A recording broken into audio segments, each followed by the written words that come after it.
In the next two videos, we are going to talk about some early civil rights leaders. This is way before Rosa Parks and Martin Luther King, which you're much more familiar with in history, I'm sure.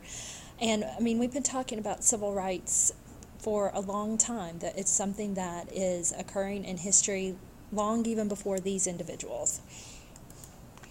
The first we're going to talk about is Booker T. Washington. Now, he was born into slavery in 1856, and after the Civil War, he attends a freedmen's school.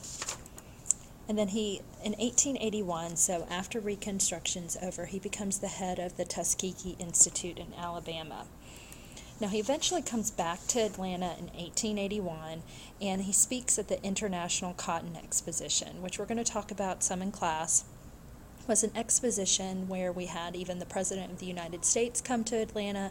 It was held at what is now known as Piedmont Park in downtown, and it was to kind of show the world, look at what Georgia has to offer, and to try to encourage industries to relocate to Georgia.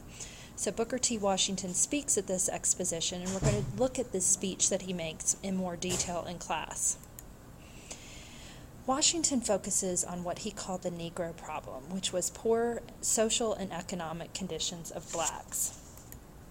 He advised blacks to get jobs in agriculture, become mechanics, commerce, working retail in stores, and domestic service.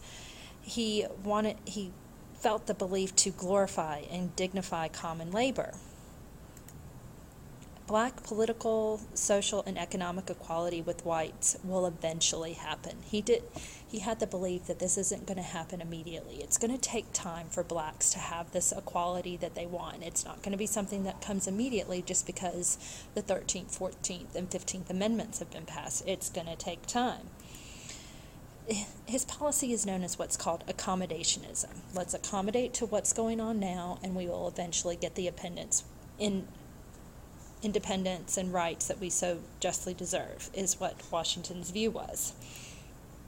He felt to compromise or adapt to the viewpoint of the opposition. Basically, you have to go along to get along.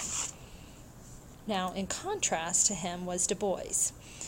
He posed the beliefs of Booker T. Washington, and he was born after the Civil War, so he never experienced slavery like Washington did. He wanted political, social, and economic equality immediately. He didn't think that blacks should have to wait.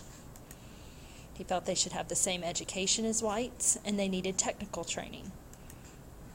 Accommodationism to him accepted racism of Southern whites. He is known to quote saying, "Mr. Washington represents in Negro thought the old attitude of adjustment and submission."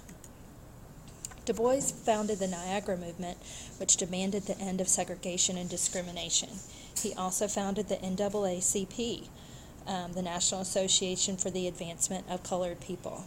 So these two gentlemen really had opposing views on what should be done in regards to gaining rights and citizenship status for African Americans after the Civil War and after Reconstruction is over.